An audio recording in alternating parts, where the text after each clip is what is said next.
더불어민주당 일부 지지자들이 작성한 것으로 보이는 이른바 수박 감별기 명단입니다. 검사 탄핵 참여, 이재명 대표에 대한 체포동의안 부결 여부 등을 분류해 놓은 뒤 수박 당도를 매겨놨습니다. 이 대표를 지지하는 일부 강성당원들은 비명계 의원들을 겉과 속이 다르다며 이른바 수박에 비유하고 있는데 구체적인 채점표까지 매긴 겁니다. 이 대표 체포동의안 가결 이후 격앙된 지지자들을 중심으로 작성된 것으로 보이는데 비명계 의원들 사이에선 반발이 나왔습니다. 비명계로 분류되는 박용진 의원은 지난 2016년 총선에서 새누리당이 왜 졌는지 생각해보라며 민주당이 같은 길을 가선 안 된다고 주장했습니다. 새누리당을 패배의 길로 그리고 박근혜 정권을 폭망의 길로 이끌었던 그 시초가 어디냐면 진박감별사예요.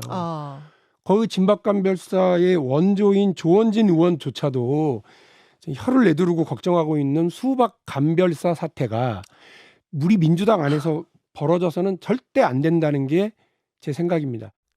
2016년 총선 당시 이른바 진박감별사를 자처했던 우리공화당 조원진 대표의 관련 주장을 거론하며 가결파 색출 움직임을 비판한 겁니다.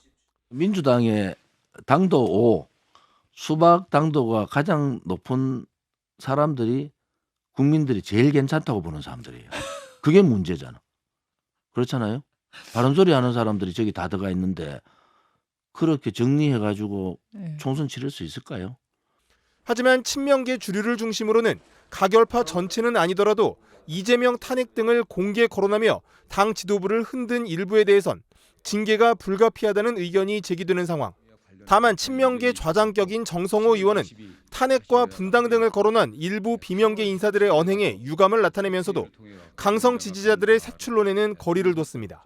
어느 정도 도로 지나친 어떤 그런 표현에 대해서는 좀 자제돼야 될 것이고요.